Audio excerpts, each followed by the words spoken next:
sorry，無端端講咩 sorry 係我錯，我計錯數，條數唔應該咁計。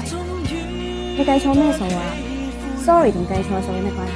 林峰近日喺社交平台度上載咗一段短片，佢揾咗老友楊善瑤，即係以前嘅楊怡一齊拍片。片段一開始，林峰一面歉意，對住楊善瑤講 ：Sorry， 係我計錯，我計錯數，呢條數唔應該係咁計嘅。港劇迷一聽就立即勾起大家嘅集體回憶，因為呢一句對白根本就係神還原緊佢哋喺2010年 TVB 經典劇集《談情說案》入面教授 Kingsley 同女警西利妹嘅虐心分手名場面。Sorry 啊，做乜無端端講 sorry 啫？ Sorry 係我錯，我計錯數，條數唔應該咁計。你計錯咩數啊 ？Sorry 同計錯數有咩關係啫？我同你之間，我一直都以為係1+1等於2，原來唔係。不過今次佢哋係搞笑改編，講下兩個人竟然套新嘅計數機出嚟，瘋狂撳數，無厘頭笑爆嘴。網民睇完都紛紛留言，問兩位實力派嘅演員幾時會再度合作新劇啊？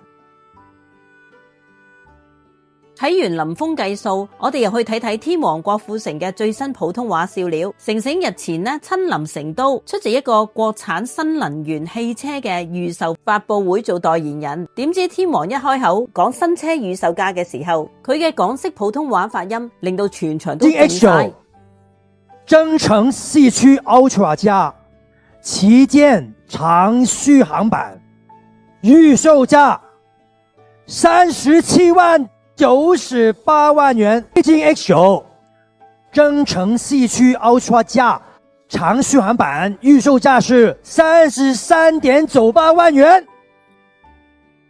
因為咬字太唔標準，聽落去好似講緊火星文一樣。影片一上架，大批網民即刻湧入去留言區瘋狂收水。有網民直言，成成老婆方媛明明係正宗嘅內地姑娘，普通話咁好，照計平時喺屋企冇理由唔幫天王補習下發音㗎。天王嘅獨特發音真係每一次都會為大家帶嚟無限歡樂。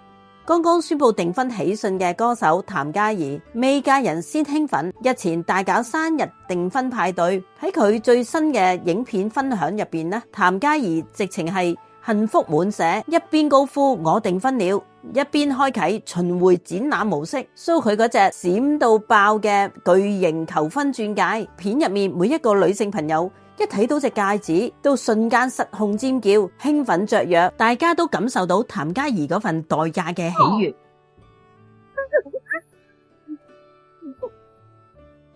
訂咗婚啊！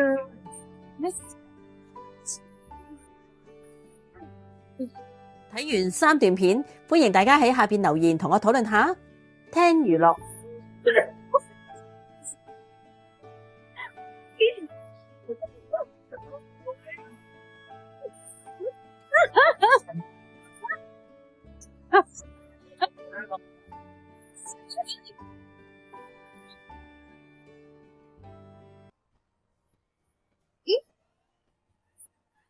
走。